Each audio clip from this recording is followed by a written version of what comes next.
Now we had a blip. Apologize for that. I was texting. You guys could still see, but you couldn't hear me. I don't know. The gremlins are running around the night. Hang on a second. Okay.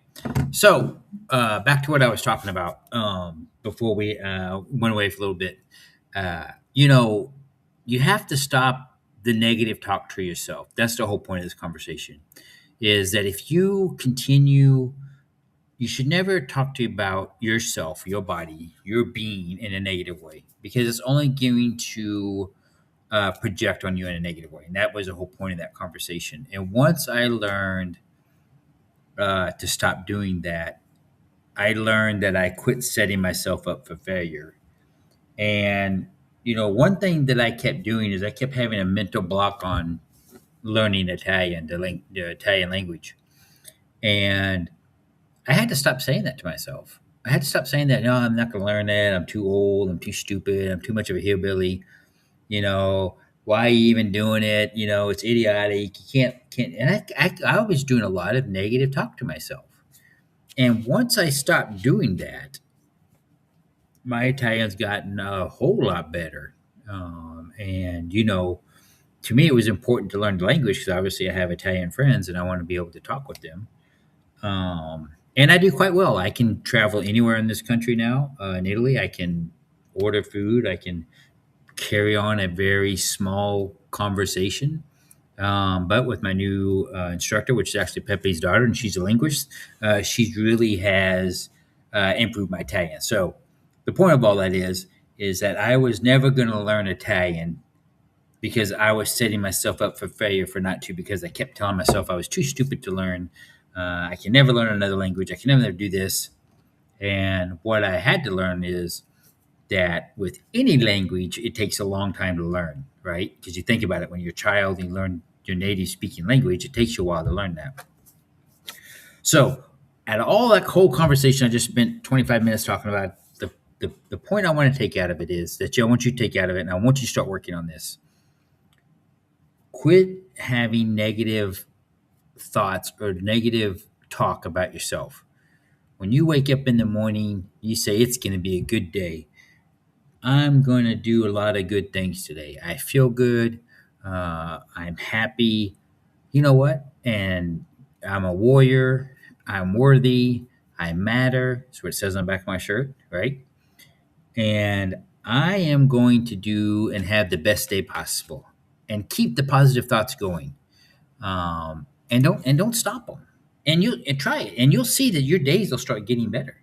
And once I stop having negative talks with myself about stuff, things started improving. It's just like with doing workouts. I if I say, "Oh, I can't lift this weight," or I get a mental block, I'm not going to be able to lift it. But if I talk myself up, or if I amp myself up, guess what? I'm able to lift that weight. And so stop the negative talk, stop the negative thinking about yourself. Those truly are the only things in our lives that we can do it. And once you stop the negative thoughts, once you stop the negative feed, things will get better. And we all do that. I'm guilty of it. I know a lot of people are guilty of it out there. But let's practice that. All right, Warriors. Can we do that this week, Warriors? Can you just stop the negative talking about yourself? Try it. And come back next week and let me know how it went. But just stop the negative talk. It's so important not to do. And so promise you that you'll do that. And then with that, let's see here. I want to talk about. I had this Tensions Express that I got a while back, and I haven't talked about it for a while. So I want to end on a happy note. One of the things it says here on the extra, hear all about it. How would you describe your sense of humor? How would I describe my sense of humor? Well, I'm silly. I like to joke around and tease people and have a good time. But that's right, Brian. You better. I'll be messaging you. Make sure you're doing it. But when I'm around other veterans, right, that's when we had the most fun, right? And so my humor probably is kind of a boyish, teasing type humor that I have, and I just like being silly and acting silly because I spent too much of my life being miserable, too much of my life allowing other things to affect me that never should affect me. So you know what? I decided now I'm just going to be happy and be silly and goofy, and that's just how it is. And what I find out is kind of infectious, and so that's what I'm going to do. So, what kind of humor do you have? How would you describe your humor? I just described mine. Let's see here. What is the weirdest habit that you have? Do I have a weird habit? Hmm. Oh, I gotta. It's not so much that I'm consciously doing it, but it's in my sleep. Sometimes I'll raise my arm up and I'll do like this in my sleep. I don't know why I'm doing it. Maybe it has something to do with my brain injury. I don't know. But I've been told by people that ask me why am I doing that, and I have no idea that I'm doing it. So maybe that's one weird habit. Um, but I do have not really weird habits, but I'm very because of my ADHD, my TBI. I do things very.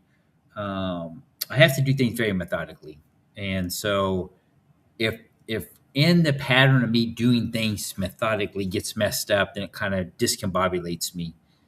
But not to the extent anymore because I've taught myself how to not allow that to discombobulate me. So, what's your strangest habit out there? Throw it out there in the comments. I want to see what it is. And let's see. What would the. Let's see something else. Oh, here we go. What was your favorite cartoon as a kid?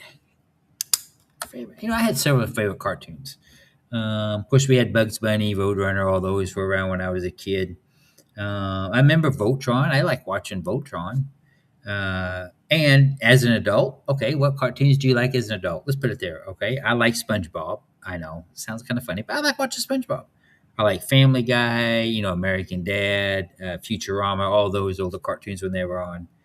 And I just find it entertaining. So, what's your favorite cartoon? Put that up there in the comment section. But I'm going to go ahead and wrap this up just in case we don't wrap up power. But hey, I want to thank everybody for tuning in. I hope you enjoyed the show tonight. Lynn's taking a little bit of hiatus. She got some things going on. So thoughts and prayers out to her. Bugs Bunny, there you go, buddy. And, everybody has issues and problems in their life. So it happens. But hey, thanks for tuning in. Hope you guys have a great week. As I said early on, you got the Reads Across America there. You can scan that QR code and you can donate money. You can personalize a wreath during the holiday season. So important with what they do, and it's amazing what they do. But along with that, Reads Across America Radio replays my podcast at Fridays at 8 p.m. and Sundays at 10 p.m. Super easy to find. Just download the iHeartRadio app, the TuneIn app, or the Odyssey app, and search for Reads Across America Radio. And they have so many great podcasts out there to really support the veteran community out there with their podcasts and their radio shows. And hey, give them a look, see, give them a listen to. I talked about 10th Mountain. We shared their website with you. We saved a little QR code, so you save a little bit, a little bit of greenback. And I'm telling you what, you won't be disappointed. So if you decide to be a first-time person, you go out there and you can purchase. Go on their website, look what they have. You get the bourbon, you get the cordial, and you get it, and you taste it. Hey, send me a photo. Let me know what you think about it. Because I'm telling you what, it's pretty good bourbon, I have to say. And the Italians love it. The Italians love the bourbon. Thanks, Brian. You have a good week. And, with Veterans Mortgage, powered by Canopy Mortgage, you scan that QR code. Maybe you want to refinance your house. Maybe you want to remodel your kitchen. Maybe you want to build a he said, she said out in the backyard. Maybe you want to build a podcast room in your house. No, I don't do that. Podcasting is a lot of work. People don't realize that. But hey, they'd be more than happy to help you and ask you any questions that you may or may not have. And like I said early on, if you're getting PCS to Hawaii, scan that QR code in PCS Paradise. We'll be able to help you find your dream home while you're out there. And as I round this up, there's a lot of stuff going on in the news. Please be safe out there. Please watch out for yourselves. But most importantly, let's watch out for each other. This can be a rough time of the year for a lot of people. So let's just take that little extra effort to say, hey, how you doing? How things are going? If you're traveling out there, don't be giving the people out there a hard time. The airline attendants, the pilots, they're doing the best job they can. They do have limitations like everybody else. And like I always said, like with Lloyd, when we're traveling, we get delays. We just make an adventure out of it. And I don't care if you're a grown-ass person or a little person. You can make an adventure out of your life. And so won't you try that this week? Go make an adventure. Go do something silly or go do something, I don't know, do an adventure. Got a 3-day weekend coming up. But hey, I want to thank everybody for tuning in. You guys have a great, wonderful week. We may have the show on Monday. this week coming up, so I'll let you know. I'll throw out a promo for that if we do switch it to Monday. That's only because Chris is playing in a tournament out in Las Vegas, so we got to be flexible, right? That's life. But hey, thanks for tuning in. You guys out there, you're amazing warriors out there. You're making an amazing impact on your life and others' impact too. So let's just keep doing it. Keep being that mental health warrior. You guys take care, and we'll see you next week.